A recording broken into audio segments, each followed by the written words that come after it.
de gravar, né? Que bem a minha cara. Então, vamos lá. Vou começar, então, destacando a biotecnologia, que é o capítulo 3 da frente A. Vou mostrá-la para vocês. Vou destacar o que nós vamos fazer e vou introduzir um pouquinho o que é a biotecnologia, que está lá no capítulo 3. Gente, eu sou apaixonada. Vocês dizem, professora, ama tudo. É, um pouco. Quando fala de biotecnologia, eu realmente sou apaixonada.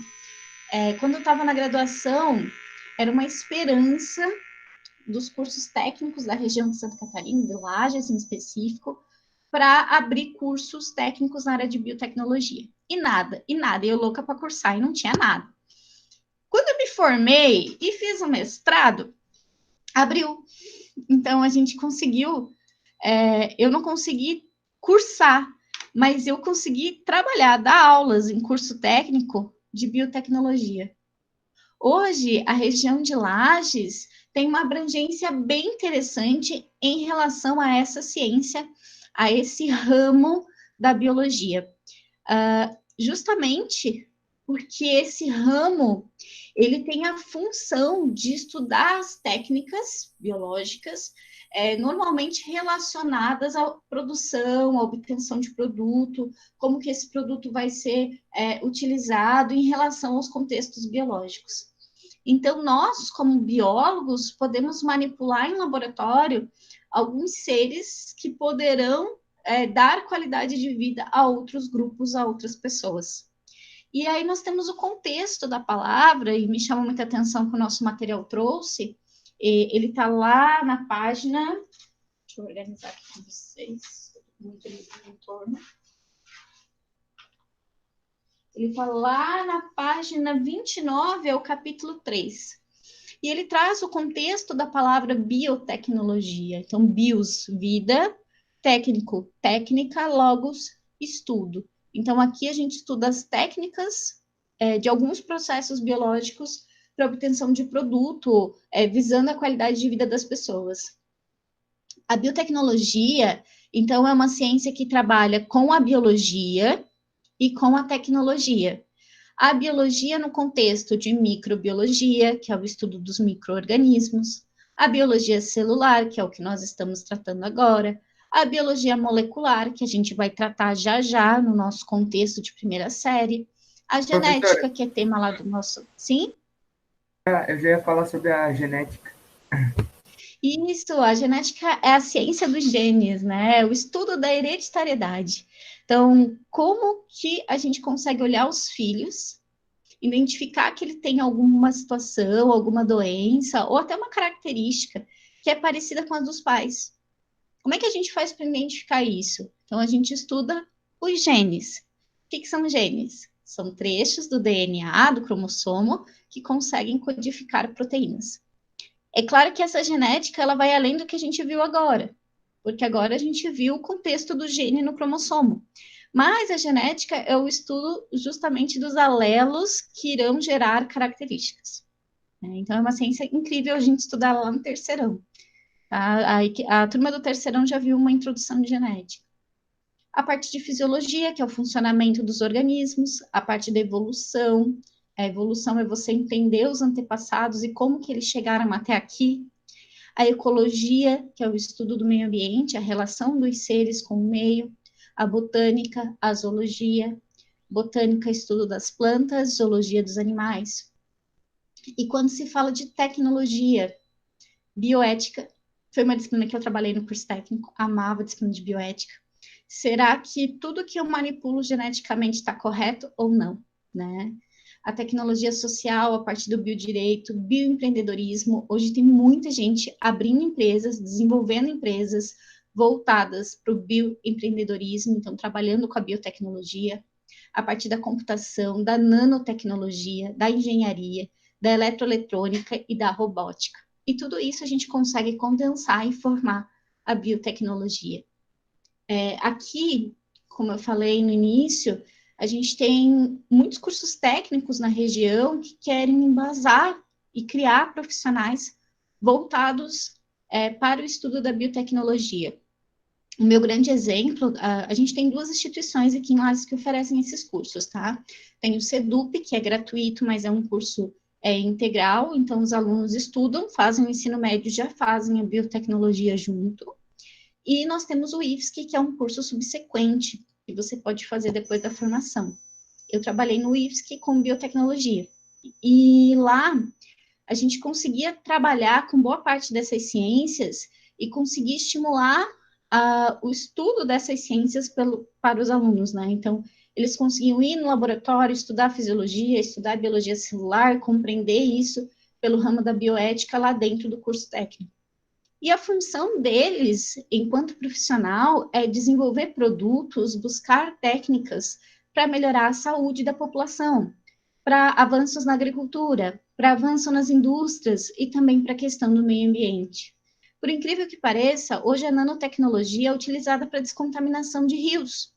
Nós temos os processos de biorremediação, fitorremediação, que são processos da biotecnologia usadas para o meio ambiente. Nas indústrias, nós temos a nanotecnologia e a computação trabalhando juntas. Nós temos na própria agricultura a produção dos organismos geneticamente modificados. Então, nós temos uma grande ciência que é a biotecnologia agindo em várias áreas. Se vocês seguirem o material de vocês, vocês vão encontrar esses eixos, que são os eixos que vocês irão trabalhar. Então, nós temos a biotecnologia no contexto do tempo, que em tradução é o contexto histórico, como ela começou, como ela desenvolveu, o que ocorreu ao longo dos anos, o uso do DNA recombinante, o que nós estamos fazendo em relação a isso. Nós estamos trabalhando muito hoje com bactérias, que é o DNA mais fácil de extrair, é o mais fácil de mapear. O que a gente tem feito com a recombinação desse DNA? Falando de seres transgênicos, então nós temos hoje uma grande porção, principalmente de produtos vegetais, os alimentos, como transgênicos. Hoje no Brasil, soja pura praticamente não existe mais. Milho. Aí em São Joaquim vocês ainda conhecem variedades de milho, aquele milho crioulo, aquele que é bem roxo. Mas a maioria da população não conhece. A gente só consome o milho verde, que é amarelo, e é um milho que é transgênico, é um milho que precisa ter tamanho, que precisa ter qualidade, que não pode ter pragas. Então, esses seres transgênicos são seres hoje de muita importância para a produção, principalmente na indústria e na agricultura, né? Terapia gênica, então, o uso da genética, o uso da biotecnologia para a saúde e também o projeto Genoma, que foi uma grande conquista para o estudo da genética e também para o estudo da biotecnologia. Esses tópicos que vocês estão vendo serão trabalhados na forma de um projeto, de um trabalhinho que vocês vão fazer depois das férias, tá? Nesse momento, eu só gostaria que vocês organizassem os grupos de trabalho, mas eu já vou explicar como isso vai funcionar. Tá? Aqui ao lado, só quero destacar com vocês essa imagem, destacando também mais alguns pontos da biotecnologia. Então, a parte de análise de DNA também faz parte da biotecnologia. Aqui em Lages está meio parado, mas a gente tinha o maior centro de estudo de DNA, né, de mapeamento genético. Nós temos testes de paternidade, né, mesmo funcionando de forma meio capenga, porque depende muito do estado, mas aqui no CAB a gente tinha o local de teste de paternidade, é um espaço super legal e, assim, super confiável, em que os profissionais conseguem fazer esses testes. É bem interessante, eu consegui, enquanto universitária, fazer uma visita lá, é muito difícil de entrar, mas é um espaço incrível, em que eles conseguem fazer análise de DNA. A parte de clonagem também, a nossa região conseguiu, inclusive, clonar um bezerrinho anos atrás, então nós conseguimos também fazer a parte de clonagem. Cultura de tecidos e células, principalmente com indivíduos vegetais e fúngicos, também se conseguem fazer muito. Essa era uma cadeira que eu trabalhava lá no técnico também, eu consegui desenvolver até o início da cultura de tecido. Fermentação industrial também faz parte da biotecnologia, cerveja. Produção de fármacos, parte de melhoramento genético, que hoje a gente faz com animais, vegetais, vocês vão ver isso ali à frente.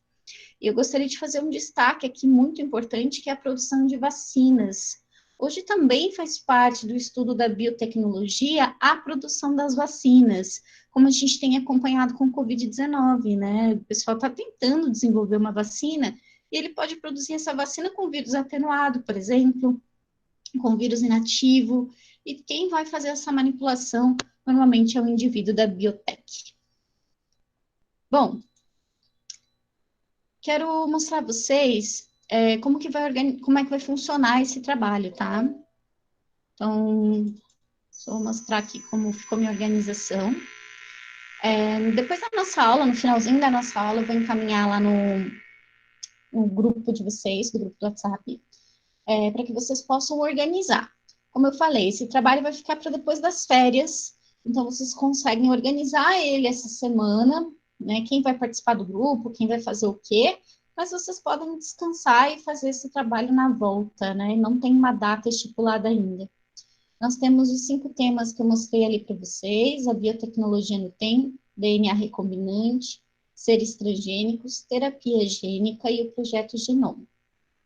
Como a gente acredita, ou melhor, como a gente não tem certeza se a gente volta presencialmente ou não, eu resolvi manter um padrão de trabalho. Então, quando a gente voltar presencialmente, vocês poderão apresentar dessa forma, senão vocês poderão apresentar pelo próprio Google Meet. Vocês vão escolher um dos temas. Eu espero que funcione. Eu estou usando o Drive, então, para que vocês consigam editar esse documento. Então, vou mandar lá no grupo, peço para que vocês tentem abrir o documento e editar o documento. Caso não consiga, manda lá só a formação do grupo no WhatsApp. Vocês vão fazer a pesquisa de vocês em relação ao tema e vão utilizar no mínimo 3 fontes, tá? Então, escolham fontes confiáveis, não usem Wikipedia, né? Que qualquer um pode editar, qualquer um pode mexer. Então, vocês vão escolher 3 fontes para montar esse trabalho. E vocês vão organizar ele no Word mesmo, ou no Google, como eu uso aqui, né? No Google Documentos. Salva ele em PDF, pode colocar imagens. Normalmente, as imagens desses trabalhos ficam bem bonitas. E vocês vão apresentar aos colegas. Tá? Essa apresentação não precisa ser longa, porque os temas não são longos. Ela vai ser uma apresentação curta, e eu espero que a gente consiga fazer ela presencialmente. Caso a gente não consiga, quando a gente retornar das nossas férias, então lá no finalzinho de junho, a gente marca uma data para que vocês possam apresentar pelo Google Meet. Tá? Então, de alguma forma, a gente vai conseguir fazer essa apresentação. Meus queridos, alguma dúvida até aqui? Não. Então, deixa eu ver vocês. Por Ô, gentileza, prof, liga a câmera, pessoal. só uma pergunta que eu tenho. A senhora que Pode. vai escolher os grupos ou a gente que vai escolher? Não, eu deixo vocês bem à vontade. Por que que eu faço isso? Alguns alunos assim, prof, a gente briga se a gente montar o grupo. Já aconteceu comigo. Mas daí briga se eu monto. Já aconteceu uma vez, a gente briga se a gente montar. Beleza, tudo bem, eu monto. Aí eu monto o grupo. Aí vai lá e briga. Aí eu não sei se é para montar, se não é para montar, vai brigar de qualquer jeito. Então, o que que eu peço? Eu peço que vocês conversem entre vocês. Eu sei que você já tem uma galera assim, eu sei quem trabalha, é melhor, eu gosto de trabalhar com aquele coleguinha. Tudo bem, se organiza vocês mesmos, tá? Eu só peço que vocês organizem esse trabalhinho, esses grupos até sábado. Tá? Essa é a atividade da semana de vocês. Então, vocês vão organizar os grupos, tá? Não, eu prefiro que trabalhe em grupo. Prof, como é que nós vamos trabalhar em grupo na quarentena? Não consigo ver esse pessoal. Uma sugestão é que vocês trabalhem com o Google Drive. Acho que mais ou menos um ano eu já consegui trabalhar com uma turma e foi super legal. O que que eu sugiro a vocês? Quem tem e-mail Gmail, ou seja, o e-mail do Google, você consegue ter acesso à apresentação, ao documento do Google. Então, você consegue descrever por ali o trabalho e todo mundo consegue compartilhar as informações. Então, vocês conseguem ir organizando, tá? Davi, dá uma segurada aí, fazendo favor. Prof, Então, e no pode? máximo quantas pessoas no grupo? Fiquem à vontade, é com vocês, tá? Só não deixe um grupo, por exemplo, com 2 alunos e um outro com 8, que a gente sabe que tem um que só fica olhando, né? Então, fiquem à vontade em relação a isso, só procurem trabalhar juntos, tá? Então, assim, qualquer dúvida que vocês tenham, vocês podem chamar isso lá depois das férias. Como eu falei, a intenção não é vocês trabalharem nas férias, eu quero que vocês descansem, porque quando a gente retornar, a gente vai retornar fazendo revisão. Pense que são todos os profs de vocês alucinados para fazer essa revisão, então vai ser bem puxadinho no início. Então, por isso que eu coloquei descansa em junho. Se tiver a necessidade da gente apresentar pelo Meet, fazer os trabalhos pelo Meet, como a gente está fazendo a nossa reunião, eu vou dar um tempo, vocês fazem a pesquisa, vocês se organizam, e aí vocês apresentam por aqui, tá? Eu torço muito que seja presencial, acho que já está todo mundo, né, de certa forma, cansado aí de trabalhar dessa forma. É interessante, foi uma ferramenta sensacional para nós, mas também a gente sente falta de vocês, né? A gente não sabe como está a aprendizagem, se realmente vocês estão pegando, não estão pegando. Então, isso faz falta e eu torço que a gente retorne o quanto antes. Não é decisão nossa, né? Então, vamos torcer que a gente consiga voltar. Deixa eu só verificar como a gente está aqui. Janine, é melhor se organizar e fazer com a galera, tá? A gente tem que acostumar a trabalhar em grupo, essa é uma questão que... E vocês vão fazer, né? Tem que acostumar, tem que fazer, tá? Vamos lá, partir para o segundo ponto da aula. Esse segundo ponto é mais rápido, porque eu vou explicar para vocês a frente B. Não toda ela? Não, né? Porque a gente vai ficar horas falando dela, né? Mas eu adoro contextualizar esse início aí da bioquímica. Bom que quando a gente retornar para a sala de aula já vai estar com praticamente tudo em dia, né? O nosso conteúdo todo organizado. Bom, eu gosto de falar de bioquímica, mas ela costuma ser muito trabalhada e muito mais especificada lá na química mesmo. É interessante a gente falar dela, porque nós temos aqui duas ciências juntas. Nós temos a biologia e a química. Traduzindo, o que é bioquímica? A bioquímica é o estudo dos componentes químicos que formam os seres vivos. Por que a gente trabalha ele aqui junto com a célula? Porque a célula é formada de vários compostos químicos e que nós precisamos conhecer qual função, qual o objetivo desses compostos. Nós costumamos separar esses compostos em dois, os componentes inorgânicos e os componentes orgânicos. Os componentes inorgânicos, até de forma bem simplificada, não é bem o ideal, são aqueles que não têm carbono. E os orgânicos obrigatoriamente terão carbono.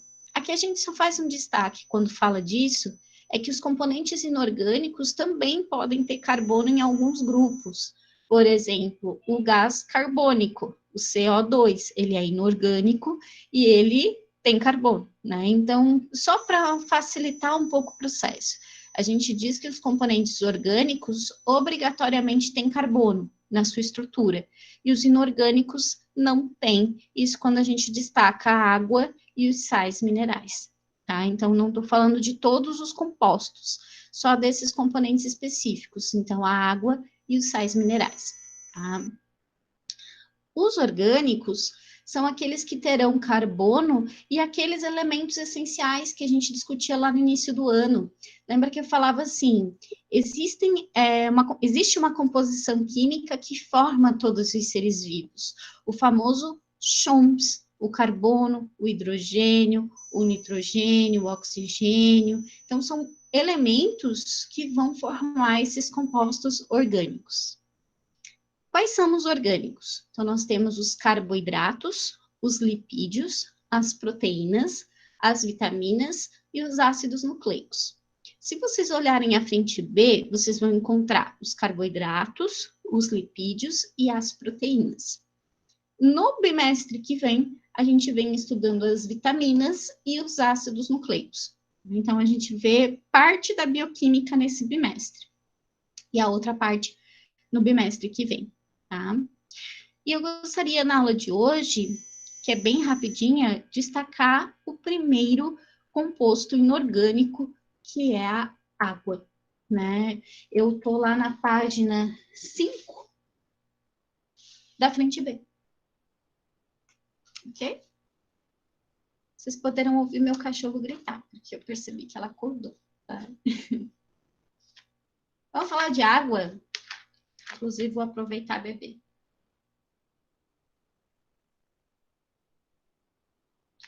Quando a gente fala de compostos inorgânicos, a gente está falando de compostos, componentes que não têm carbono. Então, a água, H2O. A gente já discutiu que a água pura é uma situação complexa no planeta, a gente praticamente não encontra. Você vai encontrar ela sempre diluindo substâncias, né? Essa é a grande função da água, ela é o solvente universal. Praticamente tudo vai ser diluído nela. E aqui, com grande destaque, a nossa água vai acabar diluindo boa parte dos sais minerais. Então, nós temos a água como solvente universal, diluindo praticamente tudo. Além disso, a água ela tem uma condição muito interessante de permitir várias reações químicas. Quando a gente discute a célula, a gente fala o seguinte, olha, a gente tem membrana plasmática, citoplasma e núcleo. E o citoplasma é uma região rica em água e sais. Para que esses dois? Para permitir as reações químicas no citoplasma. Então, a água consegue ter essa função de fazer inúmeras, de permitir um ambiente interessante para fazer inúmeras reações químicas. Como ela tem esse potencial de diluir as substâncias, ela acaba favorecendo o seu transporte. Por exemplo, no corpo humano, a gente tem o sangue, e o sangue transporta substâncias. Para que esse transporte ocorra, boa parte delas vão estar diluídas na parte líquida, que tem uma boa porção de água. Então, a água acaba favorecendo o transporte de muitas substâncias. Além disso, ajuda com a manutenção da temperatura dos seres. Nós somos seres homeotérmicos. Eu já vou mostrar isso daqui a pouco. Ou seja, nós mantemos a temperatura do nosso corpo constante. Para que a temperatura permaneça constante, você precisa tomar uma quantidade ideal de água e você vai também perder uma quantidade de água. Como que a gente perde água? A gente perde suando, a gente perde respirando. Então, a água faz parte de um ciclo que passa inúmeras vezes pelo nosso organismo, pelo nosso corpo humano. Então, ela auxilia a manter a temperatura nos indivíduos, nos seres vivos. A gente também encontra uma porção interessante de água dentro das articulações. As articulações são bolsinhas de líquido sinovial que ficam entre os ossos, ajudando a diminuir o impacto a partir da movimentação, né, desse sistema locomotor. Por isso a gente destaca muito a questão de quem estrala, né? É interessante você cuidar com esses estralos, porque você está mexendo com o líquido dentro dessa bolsinha, né? Então, esse estralo que a gente escuta quando a gente, por exemplo, no meu caso, estralo muito a mão, é justamente a pressão desse líquido sinovial nessa bolsinha, nessa articulação. Ela vai amaciar e evitar esse contato de um osso no outro. Causar muita dor se você tem desgaste numa articulação, né? Então, a água está lá. Ela age como lubrificante, ajudando no processo. A água também está envolvida em reações de hidrólise, e eu também não coloquei aqui, mas a gente tem um tipo de reação chamada de desidratação, em que a água também faz parte. Hidrólise, lise vem de quebra, hidro, água. Então, nós temos uma quebra pela ação da água. Quando que ocorre a hidrólise? Quando nós estamos nos alimentando. Então, nós vamos, por exemplo, almoçar daqui a pouco. Quando você coloca a comida na boca, a gente já tem enzima fazendo função e normalmente você tem uma porção de água.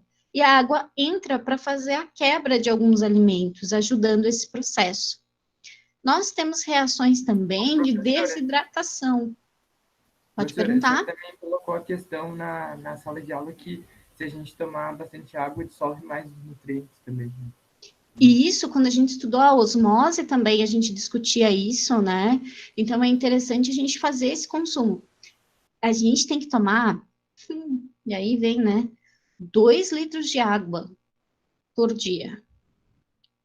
É difícil, não sei vocês, mas a gente que está na rotina muitas vezes não toma água. E aí o macete, o bom e velho macete, né? Olho viu, boca pediu, tem que tomar. E a gente tem que tomar justamente porque a gente está num momento em que a gente tem uma condição de ar muito específica, a gente não está tendo chuva e tudo mais. Então, com essa condição mais de seca, a gente tem que manter a hidratação, tá? Então, tem que tomar água. Falando nisso, quero saber como está a seca em São Joaquim, né? Provavelmente não recuperou com a chuva da semana passada.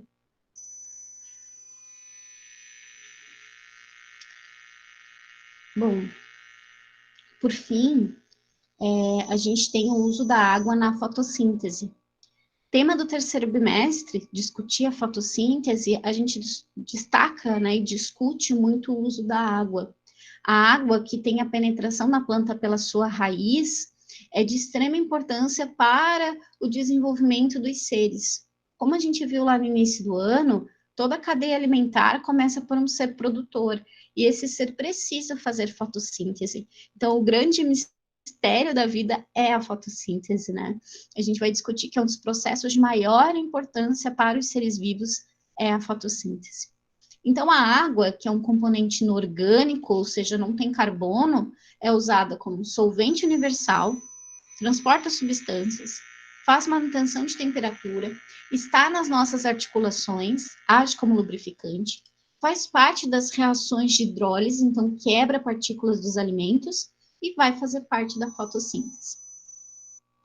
É claro que quando a gente discute isso, a gente destaca as taxas nos seres vivos, porque a quantidade de água depende da atividade que o ser está fazendo, e, claro, não só o ser humano, mas todos, a idade que esse ser tem, porque a água muda de acordo com a idade, e a espécie que os indivíduos fazem parte.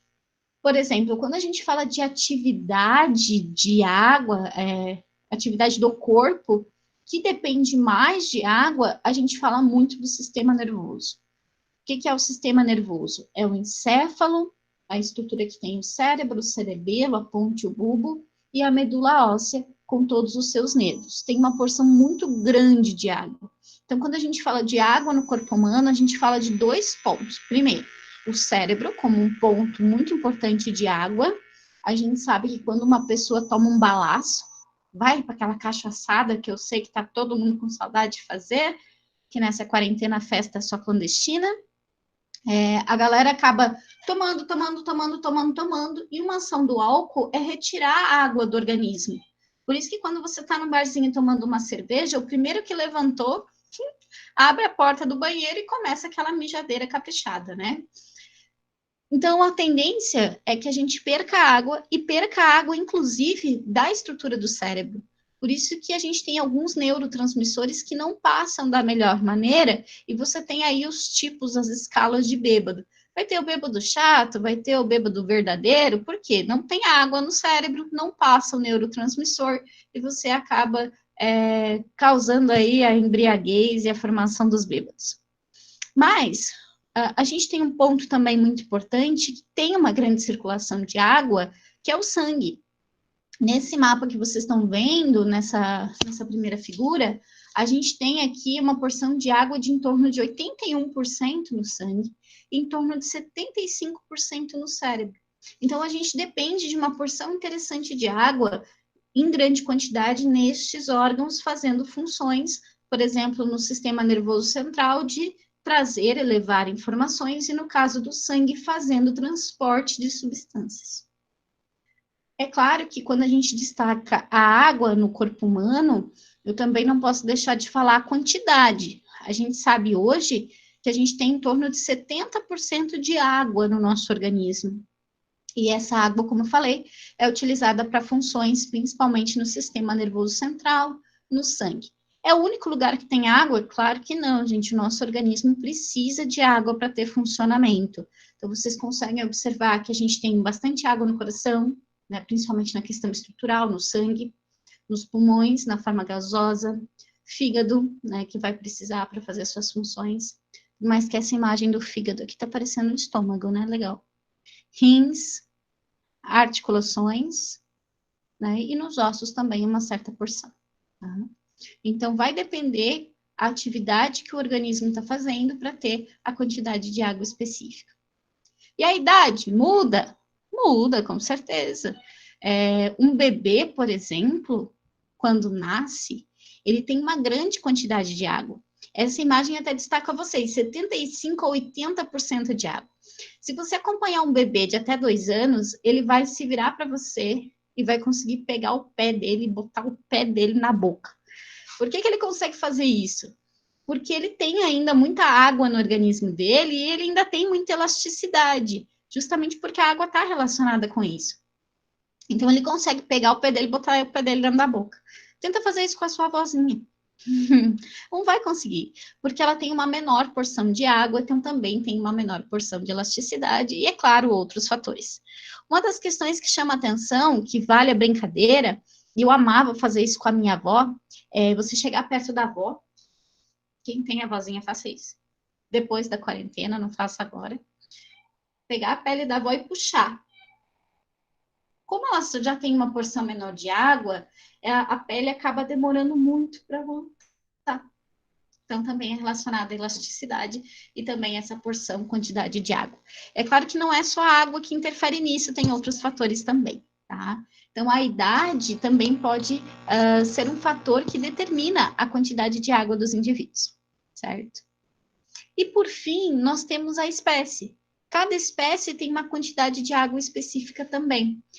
Quando a gente fala de um animal, por exemplo, a água viva, a gente sabe que água viva, o nome está dizendo, a água é viva. Então, basicamente, ela é feita de água. É claro que não só isso, mas ela tem em torno de 97, 98% da estrutura corpórea de água. Então, é um indivíduo com uma boa porção de água. Então, vai depender de cada espécie. Aqui ao lado, eu coloquei também um mapa que me chamou muito a atenção, destacando essa porcentagem. O ser humano, como a gente já destacou, em torno de 70%, pode variar. O tomate, por exemplo, o fruto, em torno de 90% de água. O peixe, em torno de 67% de água. Sementes, em torno de 10% de água. Então, depende de cada espécie, também da função que o indivíduo vai fazer, né? Então, cada um tem uma porção específica de água. Até aqui, legal? Legal? Deixa eu parar minha apresentação para ver vocês em formato de bloco. Liga a câmera. Ai, ai, ai, gente. Vocês têm que ficar com as câmeras ligadas, tá? Tem que ficar com a câmera ligada. Quem tá dormindo? Ali chegou a se cobrir, é? Tem que ficar com a câmera ligada, gente. Sabe o que é pior? Vou contar para vocês só antes de terminar minha aula. Normalmente a gente não trabalha com câmera ligada porque ela pesa a live. Então, provavelmente vocês vão ver às vezes a imagem meio torta, então justamente porque pesa. Tanto que a gente evita, a gente trabalha só com os microfones quando for necessário. Só que a galera tava matando e fazendo exatamente o que vocês estavam fazendo aí. Liga a câmera, daí diz oi, aí desliga e vai embora. E deixa a aula rodando, mas vai embora. Né? Então não matem a aula, gente. Acaba ficando difícil pra gente também. Tá? E agora eu só quero encerrar da seguinte forma, tá? Tem uma propriedade da água que o nosso material não trouxe, e eu vou disponibilizar para vocês para que vocês possam encerrar. Vou discutir um pouquinho sobre isso e falar das propriedades. Tá? Lá no início, eu falava que a água, ela controla a temperatura do organismo. E o nosso material trouxe um texto destacando como ela faz isso. E aqui eu basicamente tirei os tópicos do texto, sugiro que vocês façam uma leitura lá no material de vocês.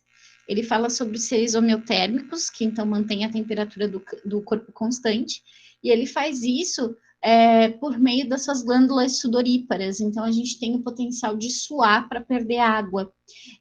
Normalmente, nos humanos, isso acontece nos pés, nas mãos, né? E acaba favorecendo essa perca de água quando você tem um aumento da temperatura. E que, claro, isso depende de ser para ser. O cachorrinho que vocês estão vendo aí ao lado, ele é um indivíduo que perde água pelo focinho e pela boca. Quando está muito quente, a gente observa que o cachorro abre a boca. Então, ele está fazendo a sua troca e está conseguindo refrescar. Quando ele abre a boca, a gente vê a saída da fumacinha, né? Então, está saindo vapor de água também, ele está conseguindo fazer essa troca. O professor Alguma também dúvida? perde sais, né? O sal que a gente tem no nosso corpo. Ah, sim, também. Aí entra um destaque importante. Aqui ao lado eu fiz uma anotação em relação à desidratação, porque pode acontecer a perca de água de forma exacerbada. Por exemplo, você pegou uma virose. Vamos dar o pior exemplo nesse momento, né? Pegou rotavírus, vai ter que ir para o hospital. O que eles fazem? Soro. Claro que o soro na veia é muito mais efetivo, é muito mais rápido, mas se você está com rotavírus, você tem que tomar muito soro também, justamente porque você desidrata, você perde água na forma das fezes. E se você perde água, o teu organismo vai começar a sentir falta, algumas ações vão começar a ocorrer, a pessoa vai ficar cansada, tende a ficar um pouquinho desorientada, então você não pode desidratar. Com os animais também é assim, que observem, o animal teve uma diarreia, por exemplo, você vai acompanhar, ele vai começar a ficar desidratado, então você tem que repor. Como que a gente repõe essa água? Fazendo soro. O soro caseiro, por incrível que pareça, é uma excelente forma de fazer essa reposição. Aquele Gatorade, né, os isotônicos, também são formas de repor, por mais que não... Oi? É rico em potássio. Isso ajuda com o processo de osmose dentro do organismo e faz com que essa água retorne. Você consegue devolver uma boa porção de água. Então, é interessante fazer o consumo e o uso desse soro, tá? Ajuda bastante. Não sei se vocês têm em casa, mas aí casas mais antigas costumam ter essa colherzinha azul. Na minha casa tem essa colherzinha azul, velha, meu Deus, acho que era do tempo que eu era criança. Mas a minha mãe não se desfaz dela para fazer soro. Você usa uma medidinha pequena de sal e você usa 2 medidinhas de açúcar e mais um copinho d'água. Gente, eu adoro soro. E ajuda bastante para fazer essa reposição, você não ficar desidratado, tá? Mas não era disso que eu ia falar disso aqui. Estava com isso na cabeça, para falar de propriedade da água. Esses dois conceitos não estão no nosso material e eu gostaria que vocês anotassem. Eu vou disponibilizar esse documento também lá no plural, para que vocês possam anotar. Essa página fala em específico das propriedades da água, porque quando a gente destaca o estudo da água na bioquímica, a gente sabe que ela é importante para a fotossíntese, ela é importante para a articulação, ela é importante para transporte, mas o que faz ela ser tão importante? Então, são essas duas propriedades bem específicas. É claro que não são as únicas, a gente também tem um calor específico dessa água que ajuda nessa condição. A gente também tem aí uma condição da água ficar nos 3 estados da matéria, no sólido, no líquido e no gasoso. A gente sabe que ela tem um ponto de fusão específico, um ponto de ebulição específico, e ela vai ter aí essas duas propriedades, que é a propriedade de coesão e adesão. Essas duas propriedades são as top da biologia, por isso que elas estão aqui, eu complementei o nosso material. O que é uma propriedade de coesão? A água tem uma condição muito interessante, ela consegue fazer o que a gente chama de pontes de hidrogênio. O hidrogênio acaba fazendo ligações que permite que as moléculas de água fiquem bem unidas e acaba favorecendo várias situações no processo biológico. Uma delas é o processo de tensão e coesão, que faz parte dessa imagem que está aqui ao lado. Essa imagem faz parte do estudo da fisiologia vegetal, que a gente vai ver lá no terceirão. Mas é importante destacar que essa propriedade, das moléculas de água ficarem juntas auxiliam o transporte de água dentro da planta. Então, é de extrema importância que ocorra a coesão dessas moléculas de água. Outro exemplo interessante para a biologia é a parte da tensão superficial. Vocês já viram os insetos que caminham sobre a água? Esses insetos que caminham na água, sem afundar, eles não quebram a tensão superficial da água. Ou seja, ele mantém as moléculas da superfície todas unidas pelo processo de coesão. É fácil fazer testes de tensão superficial. Você pode fazer isso com um copo bem cheio de água, uma pinça e um bom equilíbrio para colocar uma agulha em cima dela. A agulha não é muito densa, então ela tende a boiar, e como ela tende a boiar, ela também tende a ficar na superfície. Então, você tem que tentar colocar ela sem quebrar a tensão superficial da água. É bem interessante, posso encaminhar para vocês aí uma brincadeirinha para fazer com a agulha. E, por fim, a gente tem a propriedade de adesão. A água, como tem moléculas polares, não sei se vocês já viram esse contexto com o gaúcho, elas tendem a diluir algumas substâncias, ela tende a fazer o seu processo diluindo muitos grupos e também consegue, com essa condição de adesão, pelo fato de ser polar, aderir às superfícies. Então, além de conseguir misturar, diluir várias substâncias, ela também consegue ficar em superfícies. Observem essa condição que a gente chama de capilaridade com dois canudos. Então, eu tenho um copo de água, eu coloquei um canudo, esse canudo é um pouquinho mais largo, a água subiu, mas não em grande quantidade, ficou mais ou menos na linha do copo. Quando eu coloco um canudo, que ele é relativamente mais fininho, a água tende a fazer a capilaridade. Como ela consegue interagir com moléculas polares, ou seja, aderir às paredes, né, inclusive de superfícies, ela tende a subir, inclusive a um nível maior do que a água que estava no copo, né? E isso chama capilaridade devido ao seu processo de adesão, e isso também é muito importante para as plantas, porque essa condição faz com que a água suba da raiz e forme uma coluna de água dentro de um vaso dentro da planta, que é o que a gente chama de xilema. Então, essa condição de capilaridade permite água dentro da planta sempre que a planta precise. Tá? Então, nós temos duas propriedades. Propriedade de coesão, que é manter as moléculas unidas, e de adesão, que é justamente pelo fato dela ser polar, ela consegue, além de diluir substâncias, aderir às superfícies. Me passei um pouquinho, mas consegui terminar. Meus queridos, eu sei que vocês, acredito que vocês têm aula agora, né? Deve ter uma aulinha às 10h30. Caso não tenha, volte para a cama. O Matheus só se cubra mais um pouquinho, fique por aí. E, meus queridos, encerro por aqui, então, essa primeira parte da bioquímica.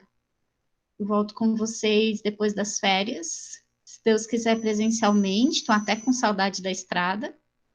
Então, desejo a vocês boas férias, bom descanso. Espero que vocês tenham gostado das nossas aulas nesse formato. E descanse. Certo? Vou mandar o arquivo para vocês lá no grupo, tá? Lá no final, lá próximo das 11 horas, tá? Porque eu tô entrando em outra aula agora. Então, uma boa semana, boas férias. Até mais, professora. Tudo bem? Tchau, gente.